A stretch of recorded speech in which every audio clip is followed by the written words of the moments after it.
आज आरडीडी की ग्रांट्स में सबसे इम्पोर्टेंट ये मुद्दा था कि एएवाई के तहत जो गरीब लोगों को मकान वगैरह दिए जाते हैं उसके लिए राशन कार्ड का होना भी ज़रूरी है। लेकिन हमने जो महसूस किया और जो पाया उसमें ये मालूम चला है कि कई सारे लोगों को अभी तक भी राशन कार्ड नहीं मिला है और राशन कार्ड की जो प्रॉपर सर्वे होनी चाहिए थी वो सर्वे भी नहीं हुई है। तो एएवाई के जो घर हैं वो गरीब लोगों को कैसे मिलेंगे? सरकार दावा कर रही है कि हम हर गरीब को एएवाई का घर दे रहे हैं, लेकिन कुछ गरीब लोगों तक अभी भी नहीं पहुंचे। नज़ीर अहमद खान साहब हमारे साथ हैं जो बड़े बोल्ड आवाज़ मानी जाती है, एक बड़े निडर लीडर हैं और जो हमेशा बड़ी अच्छे तरीके से रहनुमाई करते हैं जम्मू कश्मीर की कानून साज असम्बली में। बहुत बहुत शुक्रिया सर। आज आपने ग्रांट्स पे भी बोला, इससे पहले भी आप बोलते आए हो सर। ये जो एएवाई में घर दिए जाते हैं इसके लिए भी राशन कार्ड का होना ज़रूरी है। ना ही राशन कार्ड है ना ही एएवाई के घर मिल रहे हैं, लोगों को काफ़ी मुश्किलात आ रही है। सरकार दावा कर रही है कि हमने बहुत घर बनाए आज से पहले। क्या आपके पास रिपोर्ट आई है? देखिए, जहाँ तक आपका सही है कि कहना कि बगैर राशन कार्ड के पीएमएवाई नहीं दिया जाता है और पिछले 12-13 साल से कोई राशन कार्ड नया बना नहीं है। अब बीपीएल जो फैमिली है वो उससे अलग हुआ है, उस बाप से। अब बाप से अलग हुआ, उसको मकान भी नहीं है, वो रहेगा कहाँ? अब बाप से अलग हुआ तो उसको राशन कार्ड मिलता नहीं, कह रहे राशन कार्ड ले जाना है तो एपीएल ले जाना है। तो इसके लिए हमने आवाज़ उठाई है। तो मुझे उम्मीद है कि इसमें कोई रास्ता निकाला जाएगा या चौकीदार या नंबरदार को एथराइज़ किया जाएगा गाँवों के कि वो ये कहे कि ये चूल्हा जो है अलग है, और जब वो चूल्हा लिख के दे देगा तो उसके बाद पीएमएवाई में उसको शामिल किया जाए। ये एक बहुत बड़ी समस्या है। गरीब लोग जिनके पास मकानात नहीं, अब मकान किसको चाहिए? मकान उसी को चाहिए जो बाप से अलग हो रहा है, और बाप से अलग जो हो रहा है उसके पास कार्ड नहीं है, और कार्ड नहीं है तो वो कैसे फिर मकान हासिल कर सकता है? तो इसके लिए कोई अमल लाना चाहिए हुकूमत को, ताकि वो गरीब लोग जो पसमानदा हैं, जो बीपीएल कैटेगरी से भी नीचे है, वो ये फ़ायदा हासिल कर सकें। सर, कई सारे डिस्ट्रिक्ट से हमें शिकायतें मिली कि जब एएवाई का पैसा लेने के लिए कोई भी गरीब इंसान दफ्तर में जाता है तो वहाँ पे कमीशन्स की भी बात होती है लोगों के साथ। कमीशन के बुनियाद पे उन्हें जो 1.5 लाख रुपए के लिए भी कुछ फ़ीसद कमीशन देनी पड़ती है, इसके बाद वो पैसा रिलीज़ होता है।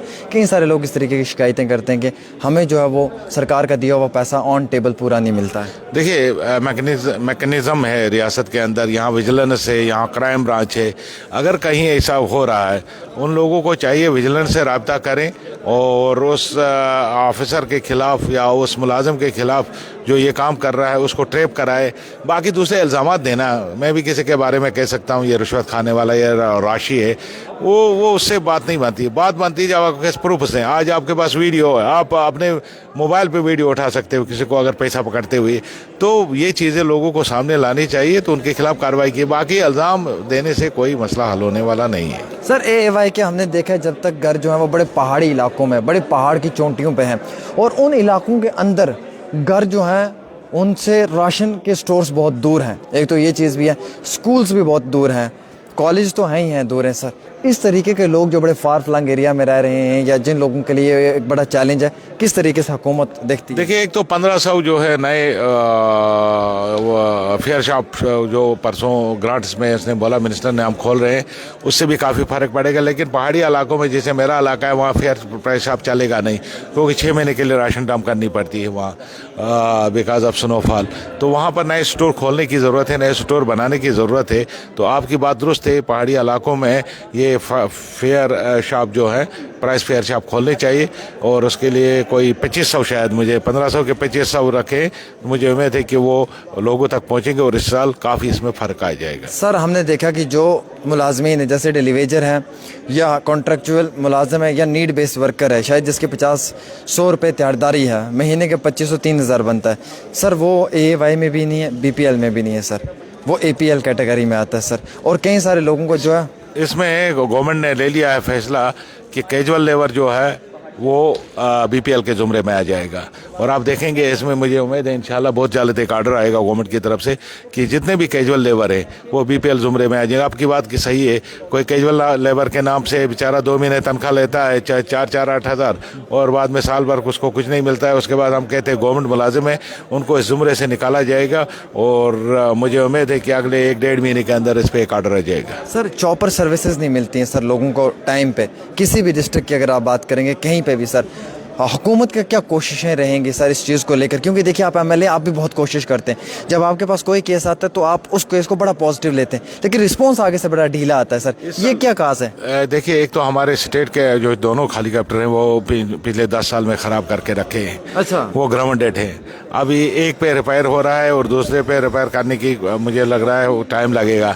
जहाँ तक सवाल है, हमने जो प्राइवेट हेलीकॉप्टर चार्टर्ड किए हैं उनको 5 दिन चलना पड़ता है, 6 दिन के बाद 1 दिन उनको रुकना पड़ता है, क्योंकि उसमें मेंटेनेंस हो जाती है। और उनका ये है कि महीने में हफ्ते में 30 घंटे चलेगा, और जब 30 घंटे हम शुरू करते हैं तो मौसम की ख़राबी की वजह से फ्लाइट्स रोकनी पड़ती है। और ये अगले साल इंशाल्लाह एक स्ट्रीम लाइन होगा, क्योंकि सिविल गवर्नमेंट आई, अभी तक किसी को कोई फ़र्क नहीं पड़ती कौन मारा कैसे मारा, कोई जाएगा नहीं जाएगा। अगले साल से ये शिकायतें कम होंगी इंशाल्लाह। सर आपकी गुरेज़ वैली बहुत खूबसूरत है और बहुत सियाह आते हैं घूमने के लिए, सर गुरेज़ को और खूबसूरत करने के लिए क्या करेंगे? देखिए, मैंने कहा ना, वहाँ 2-3 चीज़ें करने की ज़रूरत है। एक तो टूरिज़्म डेवलपमेंट अथॉरिटी बनाने की ज़रूरत है, एक ट्रैकिंग रूट्स खोलने की ज़रूरत है, उनमें लोगों को ट्रैक पे ले जाने के लिए टूरिस्टों को। तीसरा, केबल कार की ज़रूरत है, केबल कार, वाटर राफ्टिंग की ज़रूरत है, सपोर्ट्स जो है वाटर सपोर्ट्स वहाँ खोलने की ज़रूरत है। तो इनकी तरफ ध्यान दिया जाता है। अगले 1-2 साल में आप देखेंगे काफ़ी गुरेज आगे जाएगा टूरिज़्म के। चलिए, बहुत बहुत शुक्रिया। हमारे साथ नज़ीर अहमद खान साहब हैं, the most honest and dedicated leader. Jammu Kashmir की कानून साज असम्बली में हमेशा आवाज़ उठाते हैं वक्तन फ़वक्तन। बहुत बहुत शुक्रिया सर वक्त देने के लिए, और आप सब लोगों का भी शुक्रिया इस प्रोग्राम को देखने के लिए।